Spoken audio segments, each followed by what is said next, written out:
dün hem anlaşma açıklandı. Demokratik Suriye güçlerinden de yani hem Demokratik Suriye güçlerinin komutanı Mazlum Abdi'nin de dün akşam Ronaiti'ye katıldı.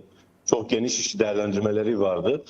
Açıkça şunu belirtmek gerekiyor. Yani öncelikle yani çatışmanın durması gerekiyor. Yani hem Kobani'nin kırsalında yani birçok yerde çatışmalar vardı.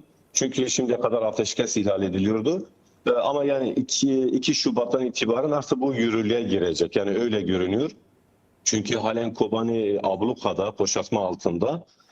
Öncelikle yani bazı öncelik şeyler var. Yani bunların yapılması gerekiyor. Sonra anlaşmanın yani maddelerine göre. Yani hem Rojava'daki yani Rojava'nın siyasi idari yapısı hem de Demokratik Suriye güçlerinde oluşacak bu Tugaylar, Tümenler.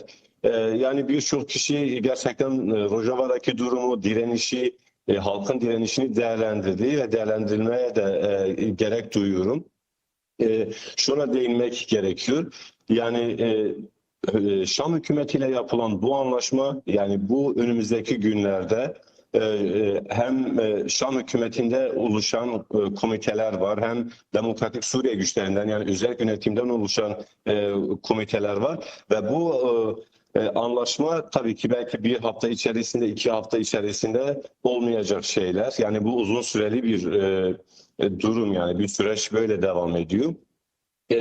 Fakat şuna değinmek lazım. Yani Kürtlerin hem Rojava'da hem diğer parçalarında yürüttüğü mücadele sonucunda gerçekten birçok şey değişti. Yani hem çatışmanın hem direnişin seyri değişti. Bu anlaşmanın maddeleri de tabii ki önümüzdeki günlerde daha çok böyle bir sumutluk kazandıracak. Fakat yani 20 gün önce yürütülen saldırılar, çatışma ortamı bunlar tamamıyla Rojava'daki durumu hatta yani bölgedeki durumu değiştirdi diyebilirim, evet.